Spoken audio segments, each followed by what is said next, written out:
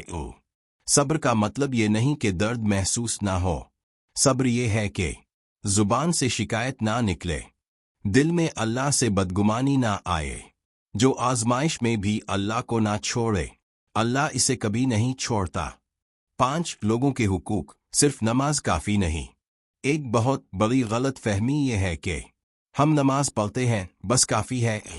نبی کریم نے فرمایا قیامت کے دن ایک شخص آئے گا، نمازیں بھی ہوں گی، روزے بھی ہوں گے، صدقے بھی ہوں گے، لیکن اس نے کسی پر الزام لگایا، کسی کا حق کھایا، کسی کو تکلیف دی، تو اس کی نیکیاں باندھ دی جائیں گی، اور جب نیکیاں ختم ہو جائیں گی تو دوسروں کے گناہ اس پر ڈال دیے جائیں گے۔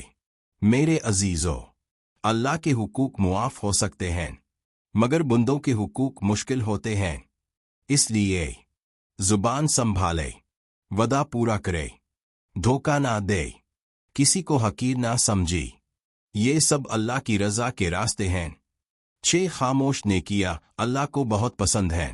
ہم چاہتے ہیں کہ لوگ دیکھیں، لوگ تعریف کریں، لوگ کہیں بڑا نیک آدمی ہے، مگر اللہ کو وہ نیکی پسند ہے جس کا علم صرف بندے اور رب کو ہو۔ نبی نے فرمایا 7 لوگ قیامت کے دن اللہ کے سائے میں ہوں گے، ان میں ایک وہ ہے جو اس طرح صدقہ دے کہ بائیں ہاتھ کو بھی خبر نہ ہو، جو نیکی چھپا کر کرتا ہے، اس کا دل صاف ہوتا ہے، اس کا ایمان مضبوط ہوتا ہے، اللہ اس سے راضی ہوتا ہے۔ 7 گناہ کے بعد ندامت محبوب بندے کی نشانی۔ یاد رکھے اللہ کے محبوب بندے وہ نہیں جو گناہ ہی نہ کرے، بلکہ وہ ہیں جو گناہ کے بعد رک جائے۔ حضرت ادم سے خطا ہوئی، انہوں نے کہا اے ہمارے رب، ہم نے اپنے اوپر ظلم کیا اور یہ عاجزی اللہ کو پسند آئی۔ اللہ نے توبہ قبول کر لی، اور شیطان نے کیا اس نے غلطی مانی ہی نہیں، تکبر کیا، اسی لیے وہ مردود ہو گیا۔